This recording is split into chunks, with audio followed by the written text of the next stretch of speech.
Pessoal, hoje eu venho contar para vocês uma história que funciona mais ou menos assim. Se vocês tivessem uma empresa que fosse a mais bem posicionada, com um nome inquestionável no mercado, sendo a maior daquele estado, com unidades bem consolidadas, com todo um público querendo te consumir, né, o tempo todo, porque era uma empresa posicionada aí no AAA, né, num público AAA, e de repente essa empresa simplesmente, pelo fato de não ter se atentado à governança, a projetos sucessórios, a acordo de acionistas, tivesse a ponto de simplesmente desaparecer. Ou dos investidores que tinham feito toda essa máquina funcionar, ter o risco de perdê-la do dia para a noite com a ausência do patriarca proprietário. Vou contar para essa história para vocês agora.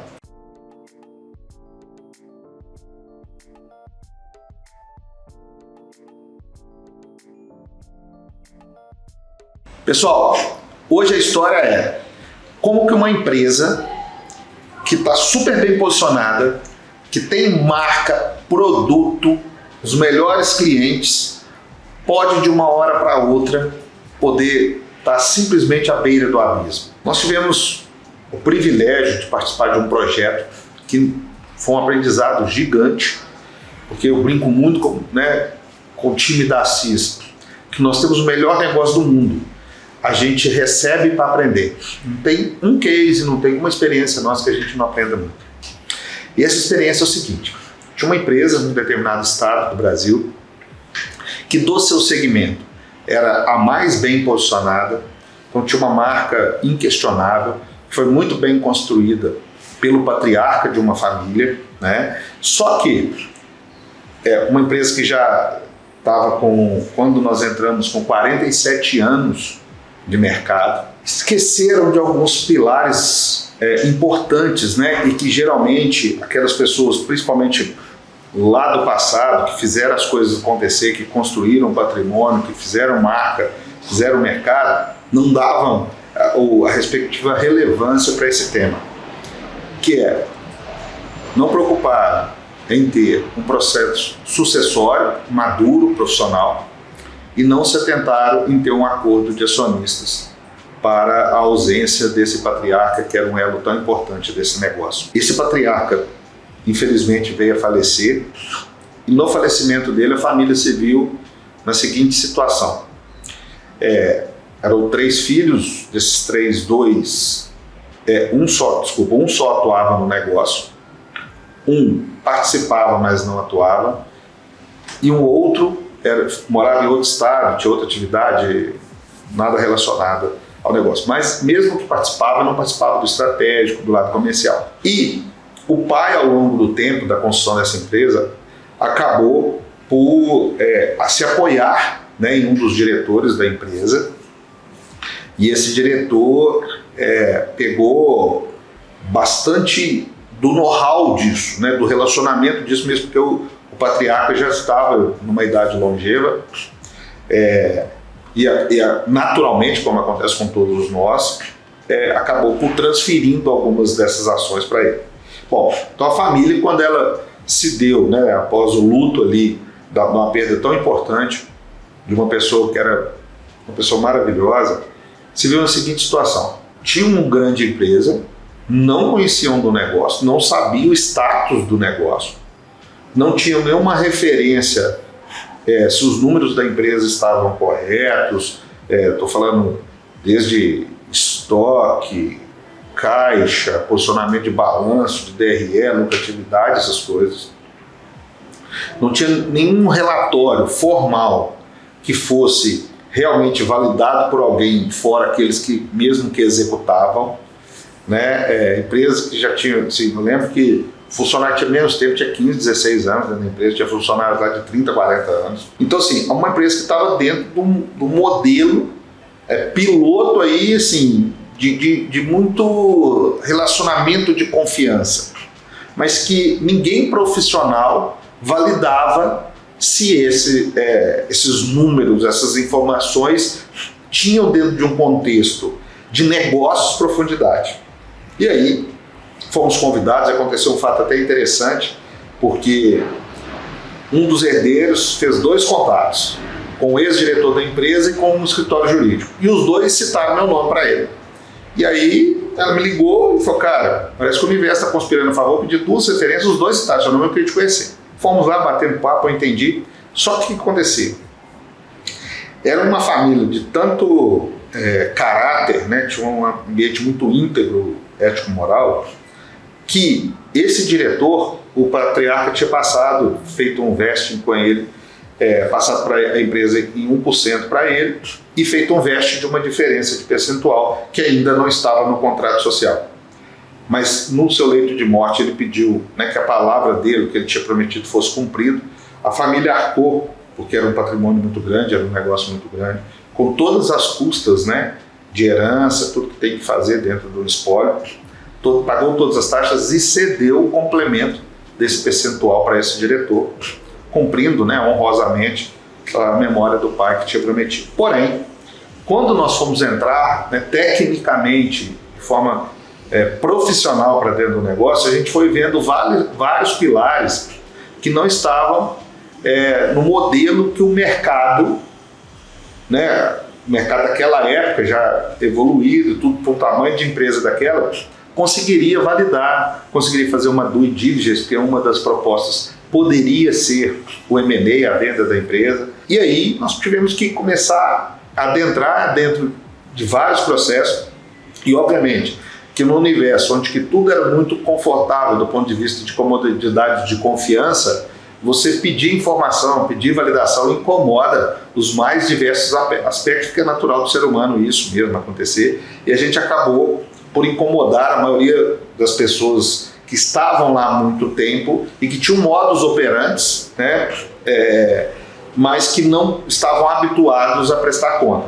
E como tudo era uma empresa de sucesso, né, não tinha problema de caixa, estava em crescimento, era meio que assim, não, se está dando certo, por que eu tenho que melhorar? Né? E aí a gente foi ver que a maioria das informações estratégicas da empresa não estavam consolidadas, ou não estavam próximas de uma verdade, ou poderia deixar essa empresa num curto espaço de tempo em alguma situação que tirasse esse posicionamento dela tão importante.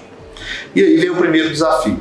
Bom, esse diretor que praticamente já tocava a empresa, né, nos seus principais pilares, relacionamento com o cliente, comercial e fornecedor, também tinha a forma dele atuar. E como é natural quando não tem um processo sucessório, uma coisa, eu brinco com meus clientes, é o seguinte: você e seu sócio podem conviver 50 anos, os seus filhos com os filhos dele talvez nem 3 meses. Não é o fato de ter uma situação que já acontece há muito tempo entre 2 pessoas que estavam acostumadas dentro de um determinado ambiente, que na hora que chegam os herdeiros, sucessores, esse mesmo ambiente vai se manter. Então isso começou a se desgastar um pouco e a gente tinha um desafio.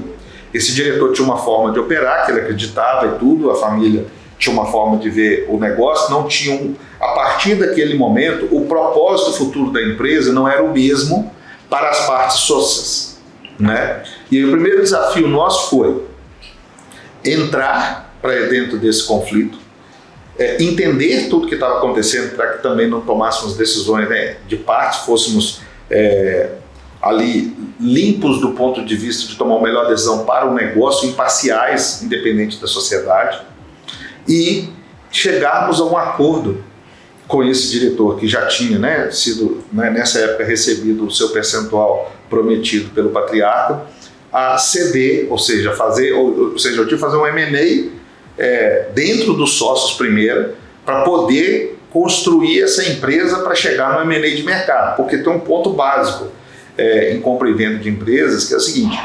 fundos, investidores vivem de risco, todos eles estão acostumados, estão dívida, tributos, essas coisas são coisas naturais dentro desse meio, mas confusão societária, discussão, viés de não entendimento societário, geralmente o investidor foge, mesmo estando ali um bom negócio, porque entra muito vaidade e você acaba não sendo profissional, não levando o CNPJ como ponto principal disso tudo. E aí o que aconteceu? Conseguimos ter êxito, foi um desafio enorme disso. Então retomamos o equity, né, todo somente para a família e fomos construir os pilares de compliance e governança, primeiro entre os sucessores herdeiros, né, ali, construir um alinhamento de entendimento entre eles, que também sempre é um desafio, né, na maioria das vezes do caso, não só nesse especificamente. Chamar o mercado, que olha, o mercado vai e olha. O fundador, o patriarca, falece. O diretor executivo, que tinha todo relacionamento com o mercado, sai. E sobra quem?